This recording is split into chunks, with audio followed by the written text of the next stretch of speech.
সন্ত্রাসী হাসিনা সরকারের একজন খুনি রুহুল আমিন, সে আজকে চর দহলের মতো মসজিদ দখল করার জন্য এসেছিল তার গুন্ডা বাহিনী দিয়ে। আমি ঢাকা মহানগর উত্তরের আহ্বায়ক উলামা দলের উপস্থিত ছিলাম এবং আমাদের নেতৃবৃন্দ উপস্থিত ছিল।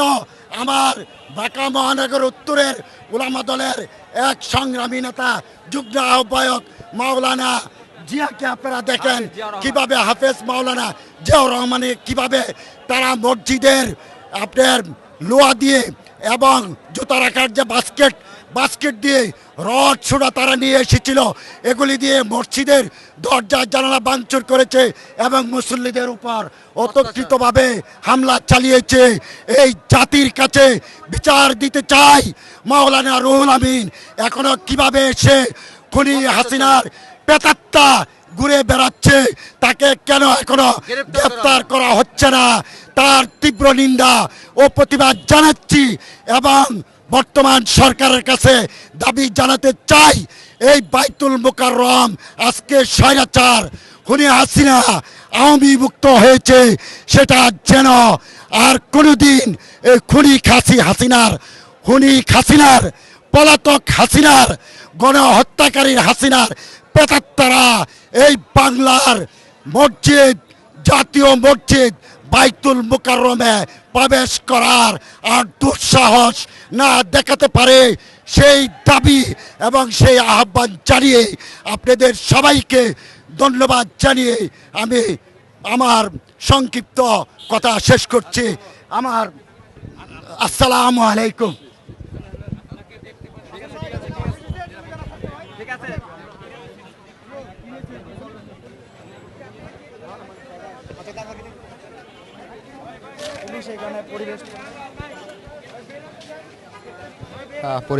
পরিস্থিতি নিয়ন্ত্রণের কিন্তু চেষ্টা করছে প্রশাসনের ভাইরা।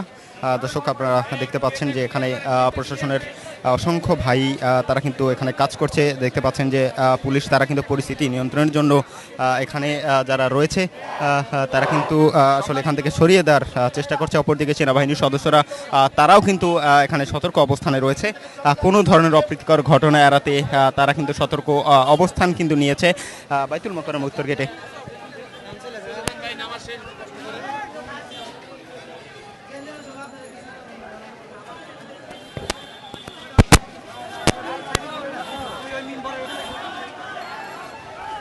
একজনকে কিন্তু আবারও দেখলাম অন্য আরেকজনকে কিন্তু পুলিশের হেফাজতে কিন্তু নেওয়া হয়েছে।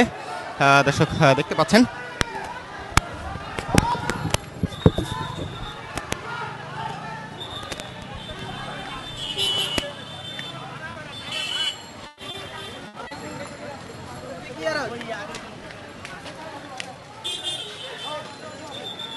প্রিজন ভ্যানে কিন্তু তোলা হয়েছে একজনকে।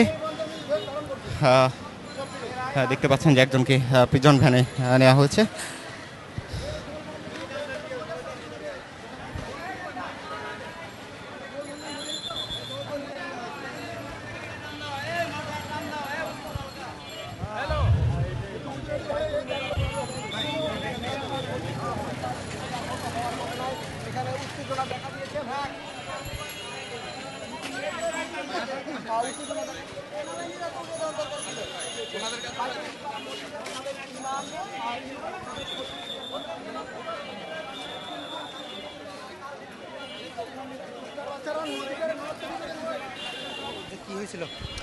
আমরা দেখতে পাচ্ছি যে এই গাড়িতে করে যাকে তুলে পুলিশ গ্রেপ্তার করেছে তিনি কিন্তু বাইতুল মুকাররমের যে সাবেক যে খতিব আওয়ামী লীগের যে নিয়োগকৃত তার পক্ষ হয়ে কিন্তু আজকে মুসল্লিদের উপরে হামলা করেছে, যার কারণে কিন্তু নামাজ শেষে মুসল্লিরা তাকে পুলিশের হাতে সুপার্দ করে এবং পুলিশ কিন্তু তাকে জনরোষ থেকে বাঁচানোর জন্য কিন্তু গ্রেপ্তার দেখিয়ে তাদের প্রিজন ভ্যানে তোলা হয়েছে। উনি কিন্তু এই মুহূর্তে কিন্তু সামনের দিকে কিন্তু আসছে না, কারণ তার পরিচয় জিজ্ঞেস করা হবে এবং অনেকে কিন্তু দাবি করছিল যে এখানে কিন্তু গোপালগঞ্জ থেকে প্রায় 10 থেকে 12 গাড়ি করে আওয়ামী সন্ত্রাসীদের এনে তারা পূর্ব প্রস্তুতি স্বরূপ ইট পাটকেল ব্যাগের মধ্যে লাঠি সোটা নিয়ে এসে তারা মুসল্লিদের উপরে হামলা করেছে। এবং আপনারা আরও জানিয়ে রাখি যে 5 আগস্টের পর থেকে কিন্তু এই যে সাবেক খতিব উনি কিন্তু আর আসে নাই মসজিদে আসছে দখল করার জন্য এবং সাধারণ মুসল্লিদেরকে যথেষ্ট মারছে, মারধর করছে এরা। রুহুল আমিন এসেছিল? হ্যাঁ, রুহুল আমিন সাহেব আসছিল, উনি নিজে উপস্থিত ছিল এবং তার প্রেতাত্মারা সহ সাধারণ মুসলিমদেরকে অনেক মারামারি করছে। এবং আপনারা গেলে আপনারা মসজিদের ভিতরে দেখবেন যে দর্শক এই মুহূর্তে দেখতে পাচ্ছেন যে বায়তুল মোকাররমের পরিস্থিতি নিয়ন্ত্রণে সেনাবাহিনী কিন্তু কঠোর অবস্থান নিয়েছে।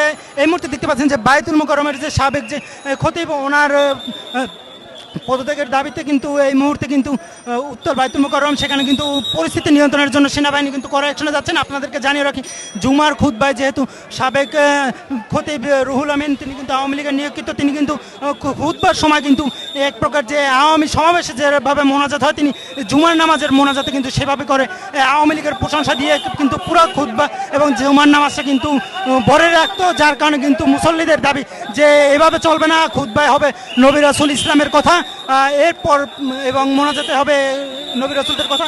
এরপর পরে কিন্তু বর্তমান যে খতিব শেখ হাসিনা পতনের পর যে খতিব নিয়োগ দেওয়া হয়েছিল তার সে যখন নামাজ পড়াচ্ছিল ওই মুহূর্তে এসে কিন্তু পুরানো যে খতিব রুহুল আমিন উনি কিন্তু তাকে সরিয়ে নিজে ওই বায়তুল মোকাররম দখলের চেষ্টা করছিল এবং তার পূর্ব প্রস্তুতি স্বরূপ 10-12 বাস করে কিন্তু তিনি গোপালগঞ্জ থেকে সন্ত্রাসী এনে তাদের উপর নাকি হামলা করেছে মুসলমানদের উপর এবং মুসল্লিদের উপর এবং সেখানে বায়তুল মোকাররমে রক্তাক্ত হয়েছে এবং লাঠিসোঁটা নিয়ে সেই রুহুল আমিন তিনি কিন্তু তাদের লোকজন নিয়ে পূর্ব প্রস্তুতি স্বরূপ এসেছিল এবং সেখান থেকে কিন্তু নামাজ শেষে কিন্তু একজনকে গ্রেপ্তার করে পিজন ভ্যানে তোলা হয়েছে এবং